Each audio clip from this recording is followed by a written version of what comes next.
సైరెట్ మత్కల్ Israel history తెలిసిన వాళ్లకు ఈ పేరును పరిచయం చేయాల్సిన పని లేదు.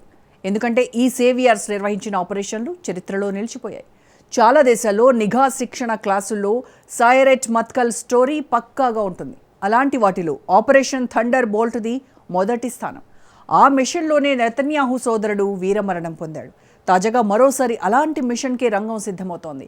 ఇరాన్లో రహస్య స్థావరంలో ఉన్న యురేనియం నిల్వలను స్వాధీనం చేసుకోవడమే లక్ష్యంగా సర్జికల్ స్ట్రైక్స్కు సిద్ధమని ట్రంప్ తెలిపారు. కానీ ఈ ఆపరేషన్ నిర్వహించే సీన్ అమెరికా ఆర్మీకి లేదు. ఇక్కడే Israel powerful unit Sayeret Matkal తెరపైకి వచ్చింది. ఇంతకు ఇరాన్ యురేనియం కోసం అమెరికా, ఇజ్రాయెల్ అసలేం ప్లాన్ చేస్తున్నాయి? ఈ surgical strikes Sayeret Matkal team మాత్రమే సక్సెస్ చేయగలదని ఎక్స్పర్ట్స్ ఎందుకంటున్నారు? ఇరాన్లో ఆల్రెడీ ఇజ్రాయెల్ టాప్ యూనిట్ యాక్షన్లోకి దిగిందన్న వాదనల్లో నిజమెంత? టార్గెట్ యురేనియం, రంగంలోకి Israel special fighters. Powerful Sayeret Matkal already సీన్లోకి దిగిపోయిందా? 450 కిలోల డెడ్లీ యురేనియంను ఇరాన్ ఎక్కడ దాచిపెట్టింది? Ground troops to secure the enriched uranium at the nuclear sites?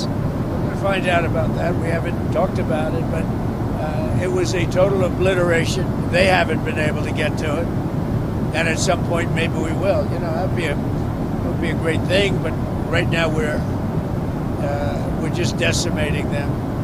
But we haven't gone after it. But you know, something we could do later on. We wouldn't do it now. Maybe we'd do it later. ఇరాన్లోని special operation గురించి air force 1లో Trump చేసిన వ్యాఖ్యలే ఇవి.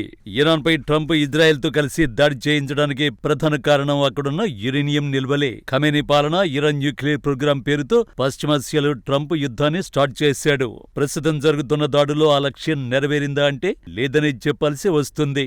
ఎందుకంటే uranium నిల్వలను Iran చాలా secret గా దాచిపెట్టింది. అవి వైమానిక దాడులతో నాశనం కావు. మరి వాటిని ఇరాన్ కు కాకుండా చేయాలంటే ఏం చేయాలి? సింపుల్, గ్రౌండ్ ఆపరేషన్ నిర్వహించి వాటిని స్వాధీనం చేసుకోవాలి. ఎయిర్ ఫోర్స్ 1లో మీడియాతో డొనాల్డ్ ట్రంప్ చెప్పింది ఇదే.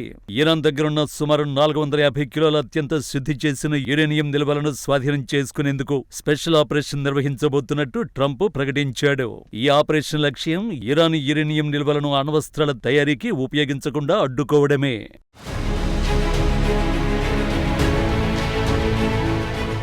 ప్రస్తుతం ఇస్ఫహాన్, ఫోర్డో వంటి భూగర్భ కేంద్రాల్లో యురేనియం నిల్వలు ఉన్నట్టు రక్షణ నిపుణులు అంచనా వేస్తున్నారు. ఆ అణు కేంద్రాల దగ్గరే ఇరాన్ ప్రత్యేక ఏర్పాట్లు చేసినట్టు ఇటీవల శాటిలైట్ ఫోటోలు స్పష్టం చేశాయి.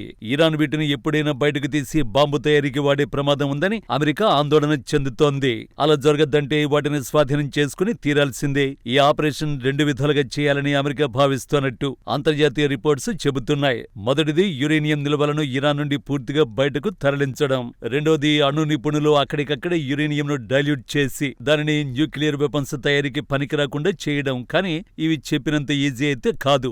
ఇరాన్ తన అణు నిల్వల్ని పర్వతాల లోపల 100 అడుగుల లోతులో భద్రపరిచింది.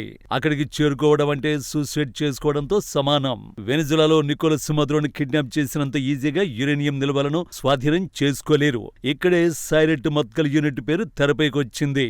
ఎందుకంటే ఇలాంటి ఆపరేషన్లు నిర్వహించగల సత్తా ఆ యూనిట్ కే ఉంది. ఈ యూనిట్ సత్తా ఏంటో తెలియాలంటే ఒక ఆపరేషన్ గురించి తెలుసుకోవాలి. అదే ఆపరేషన్ థండర్ బోల్ట్.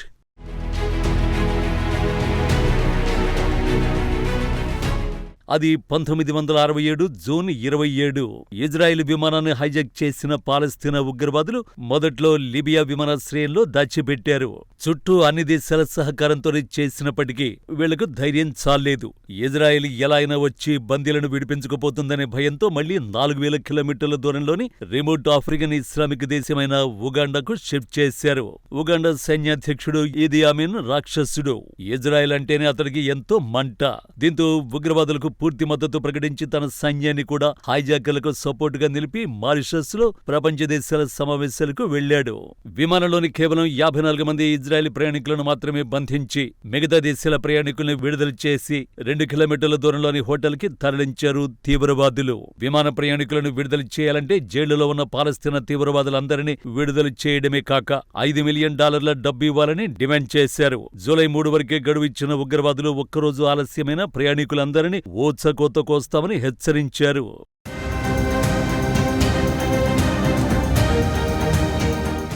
ఉగ్రవాదుల డెడ్ లైన్తో ఇజ్రాయెల్ కేబినెట్ అత్యవసరంగా సమావేశమైంది. Intelligence wing మొస్సాద్తో చర్చించింది. తర్వాత సీక్రెట్ ప్లాన్ను ఏమాత్రం బయట పెట్టకుండా ఉగ్రవాదుల డిమాండ్లకు సానుకూలంగా ఉన్నట్టు ప్రకటించి కొంత గడువు కోరింది. ఎట్టి పరిస్థితుల్లోనూ తలగుదని భావించిన ఇజ్రాయెల్ ఇంత తొందరగా దిగి వచ్చినందుకు ఉగ్రవాదులు ఎగిరి గంతేశారు. కానీ వాళ్ళకి అసలు విషయం తెలియదు. ఆ తర్వాత ఉగ్రవాదులు విధించిన డెడ్ లైన్ జూలై 3 అర్ధరాత్రి. అసలు సినిమా మొదలైంది. చుట్టూ శత్రు దేశాలు. ఎవరు కనీసం విమానాల్లో ఇంధనం నింపుకోవడానికి కూడా అనుమతినివ్వరు. 4000 కిలోమీటర్ల దూరం ప్రయాణించాలి. వెళ్లడానికి తప్ప తిరిగి వచ్చేందుకు ఇంధనం సరిపోదు. పైగా ఎవరికి సమాచారం తెలిసినా ప్రాణాలు పోతాయి. అన్ని ఆలోచించి మొత్తం 5 యుద్ధ విమానాల్లో 3 బ్లాక్ కమాండోలు, ఒక దాంట్లో కమ్యూనికేషన్ సిస్టమ్, మెడికల్ ఎక్విప్మెంట్, ఒకటి ఖాళీగా ప్రయాణికులను తీసుకువచ్చేందుకు ఎర్ర సముద్రం మీదుగా శత్రు రాడార్లకు అందకుండా 100 మీటర్ల ఎత్తులో ఎగురుతూ ఉగాండా ఎయిర్పోర్టుకు వెళ్లాయి. అప్పుడు మారిషస్ లో ఉన్న తమ అధ్యక్షుడు తిరిగి వచ్చినట్టు ఉగాండా అధికారులు భావించారు. ఎందుకంటే ఇజ్రాయెల్ స్పెషల్ యూనిట్ ఉగాండా అధ్యక్షుడు వాడుతున్న కాలారి డిజైన్ ప్లేన్ లోనే వెళ్ళింది. సో ఆ విమానం తమ అధ్యక్షుడిదే అని భ్రమపడ్డారు.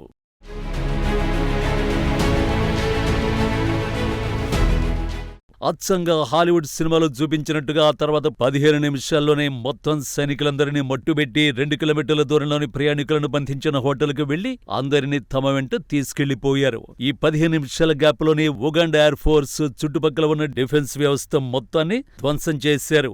అందరూ సేఫ్ గా విమానంలోకి చేరుకున్న తర్వాతే తాను ఫ్లైట్ ఎక్కుతానని ఈ ఆపరేషన్ యోనాథన్ నెతన్యాహు మాత్రం బుల్లెట్ గాయాలతో మరణించారు.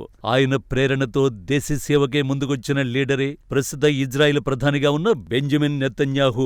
సిల్వర్ స్క్రీన్లపై మాత్రమే కనిపించే ఇలాంటి రిస్కీ ఆపరేషన్లను విజయవంతంగా నిర్వహించిన హిస్టరీ సైరెట్ మత్కల్కు ఉంది.